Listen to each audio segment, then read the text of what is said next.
Hello, I am Jessie, the sleepy koala, because I'm Australian and I'm tired. It is the end of the month, so it is time for another monthly wrap-up. This time, it'll be the month of October. This month, I attempted to read spooky books, and what happened is I didn't read very many books. Some of them were spooky in one way or another. They had horror themes, but I did not actually read very many books at all. I had some other personal projects going on that needed to take precedent and took a lot of my time. I am going to attempt to go up to 2 videos a week because I've been doing sort of 2 videos with the new Skyward series I'm doing, and it's been okay. So I'm going to attempt it. I'm looking to put out videos on Tuesday and Friday. The Friday one might turn into a Saturday, but we will see. There are some that will be on a different schedule, and that is purely because when things are coming out. That is my intention.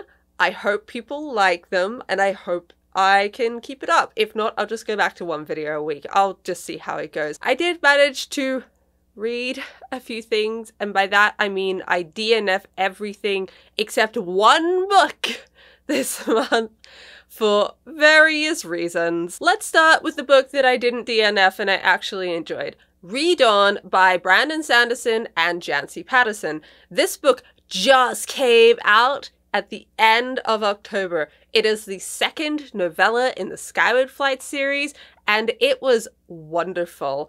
It follows on from Sunreach, the 1st novella that came out at the end of September. This time we are in the head of the alien Atlantic and spend a lot of time exploring her planet and the political struggles it is going through, and how the defiant people, particularly Skyward Flight, get pulled into these machinations and intertwined in everything that is going on. It is a very fast and go story for most of it. There's some incredible fight scenes, and I didn't realize how much I enjoyed reading about fighter pilots until I started this entire book series, and now I love the fight scenes. I love trying to imagine what these maneuvers are that the ships do, and I cannot. A lot of the times I cannot imagine it at all, but I try anyway. And I kind of wish that these books would be turned into movies just so I could see it on screen, and then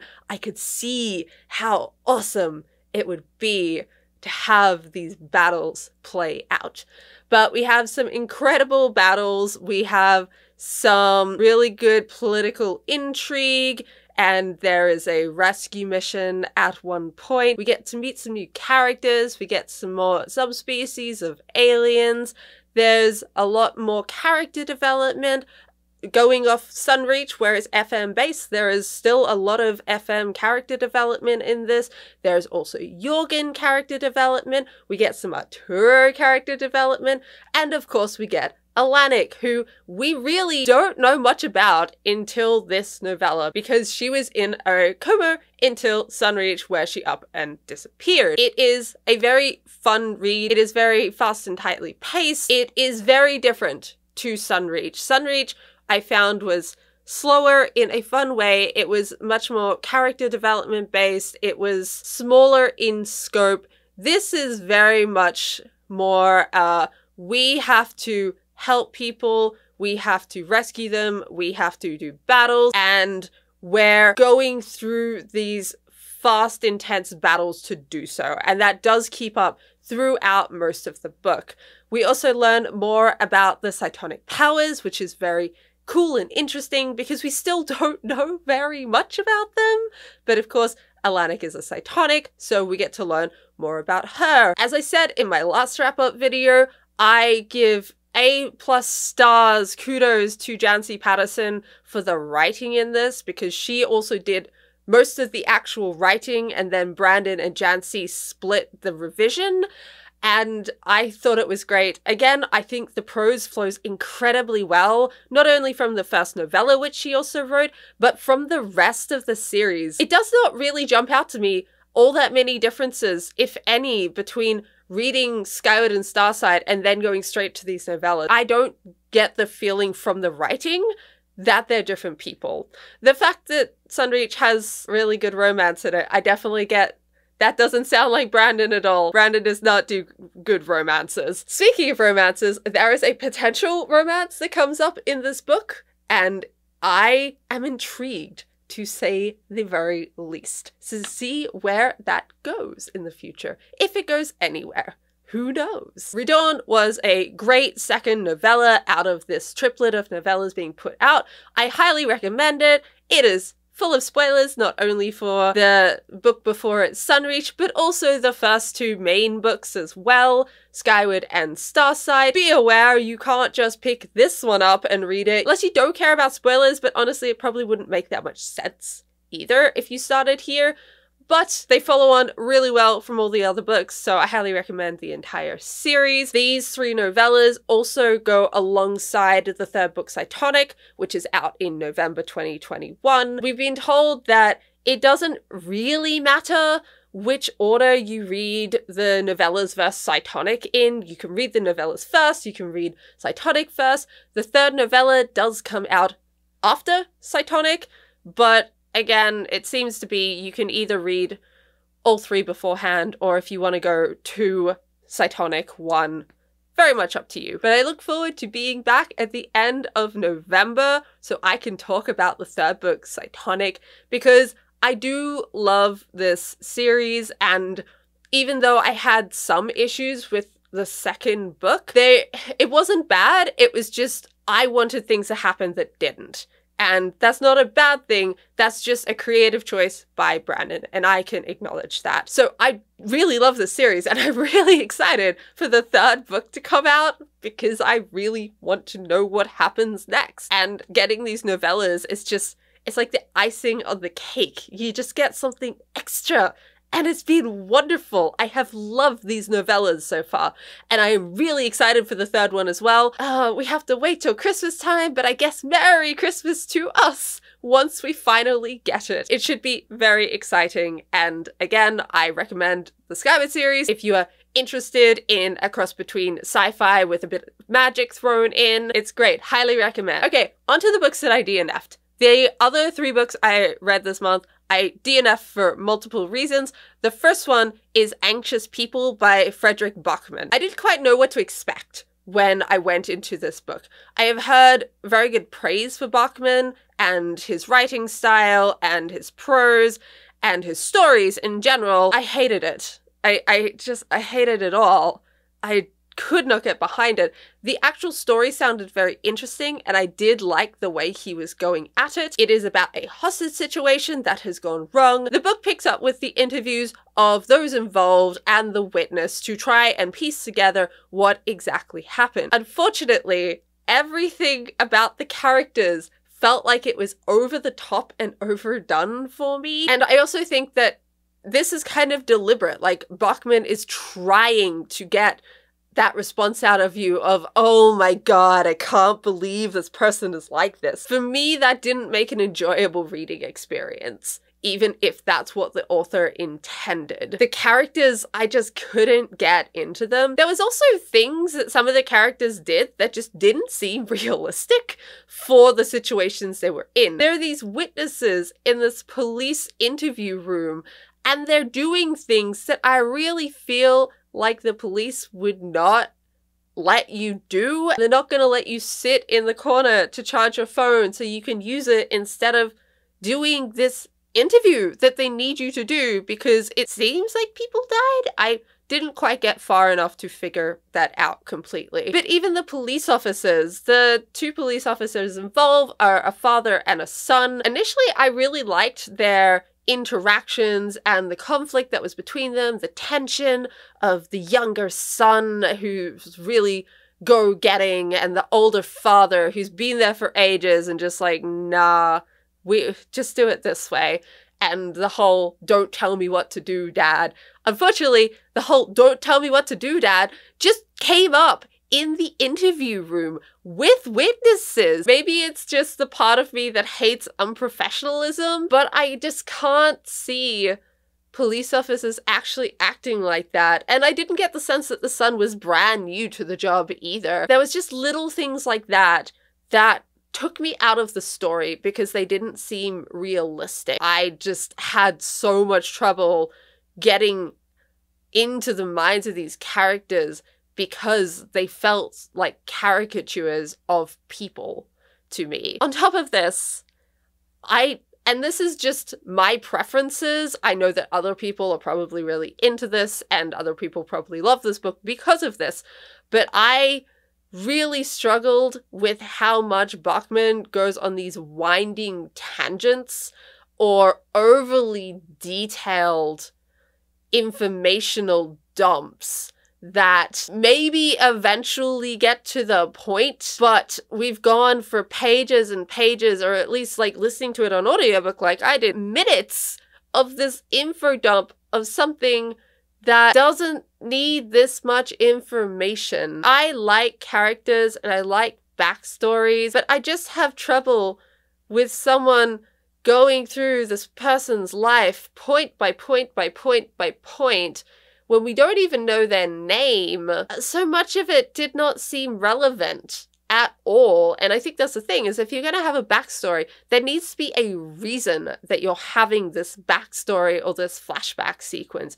If it's just a random thing that doesn't give any reason or rhyme or contribute to the main storyline, then I don't see why it needs to exist or happen, unless you have a book where the whole point is to just follow people around in their daily lives. And I don't think that's what this book was meant to be, or at least that's not what my interpretation of it was. So I didn't like this book. I did give it a 3 stars because I can see why people would like this book, but I do think that there's things in there that aren't necessary and that could probably have been cut during revision, and by doing so, it would make it a better book. The next book I read was actually a horror-themed one. Tick 1 for doing a horror-themed book. It is The Sandman by Neil Gaiman. I was listening to the audiobook version, which is a fantastic production, first let's say. It has individual voice actors for all the characters. Neil Gaiman does the voice of the narrator himself. There are some other massive names in both the first act and the second act that's about to come out, including James McAvoy, Bill Nye, David Tennant, Brian Cox, and so many more.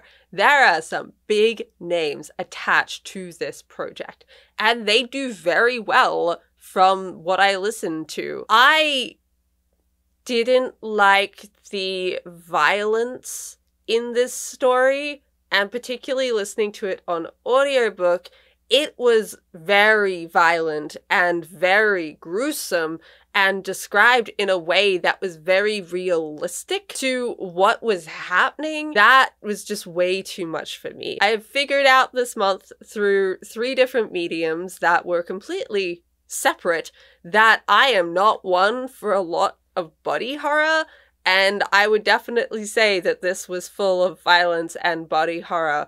And it was just a little bit too much for me. I didn't actually finish the first comic book that it was based off, Preludes and Nocturne.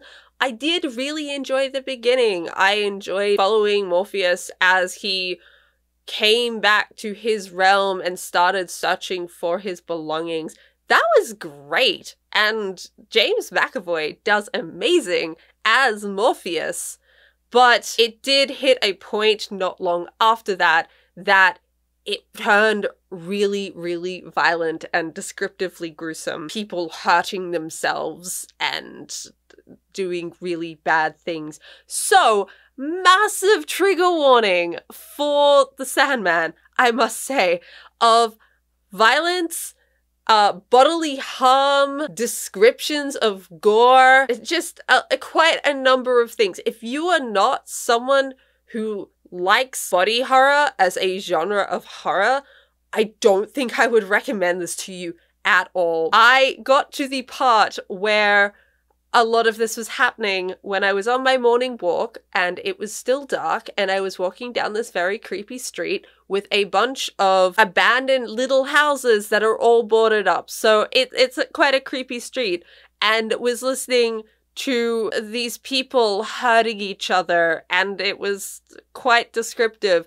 And now every time I go for a walk in the morning and it is dark, this pops into my head still, and I get really nervous. It had quite a profound impact on me.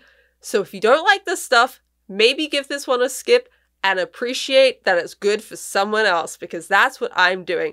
I gave this a 4 stars. It might be a 5-star. I just was not reading it for long enough to quite know, but it is by far a 4-star read, and I think people will really like it if they are into what the book gives you. There is also a movie or a TV show coming out, I think, that may be as gruesome as the audiobook is, or it may not be. I'm not sure. I kind of want to watch it and then maybe turn it off, but yeah, I guess trigger warning for the book. Trigger warning for the potential TV show / movie. Just use your judgment of whether you might like this. Book number 4. I know how to count. Book number 4.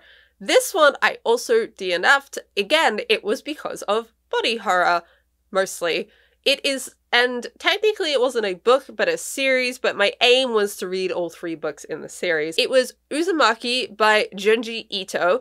It was good, and I've heard people say that they really like it, and it is a combination of kind of existential dread horror, and also there was body horror included, and I asked a friend who is very into this guy's work, and he said that, yeah, that's kind of his thing. It is a story where a girl is talking about her town, and in her town there is an issue where people keep seeing spirals, and then magical shit happens to them, and they eventually end up dying. It's always in different ways. It is always a little bit gruesome in the way that you don't really want to think about someone dying in that unique a way, but then you do, and now you get to think about that forever. This does include more body horror. It has body disfiguration. That is really what threw me off, and this was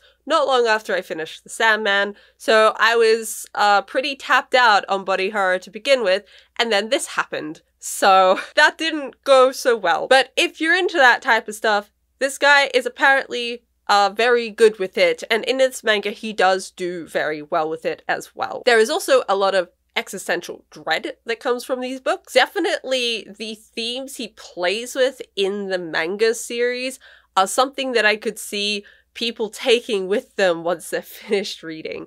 It's not something that got to me, but maybe it'll get to someone. I don't know. It's something that I could see getting to someone. It's to do with these spirals and constantly seeing them and bad things happening. I only read the first volume, but it is split up into chapters that are almost mini stories. I did have trouble getting into really any of them, or becoming super interested in any of the characters, because I didn't really know what was going to happen and they were so short, but that's just me. I think this book series just isn't for me, and that is okay. Like with The Sandman, I gave this 4 stars because there was nothing wrong with it. It was good. I haven't read enough to know whether it's 5 stars, but someone probably would rate it 5 stars, but it was good. I don't think it really needed changes in any way. It was just something that wasn't for me. Those were the books that I read in October. I wish I could have read more, but I didn't, so we will see how November goes. A lot of the books that I spoke about in my library haul, I'm still holding on to, almost, because I have to return them relatively soon, and we'll see if I can get through those in November. But we will see at the end of next month. Like, comment, and subscribe, and I will see you next time.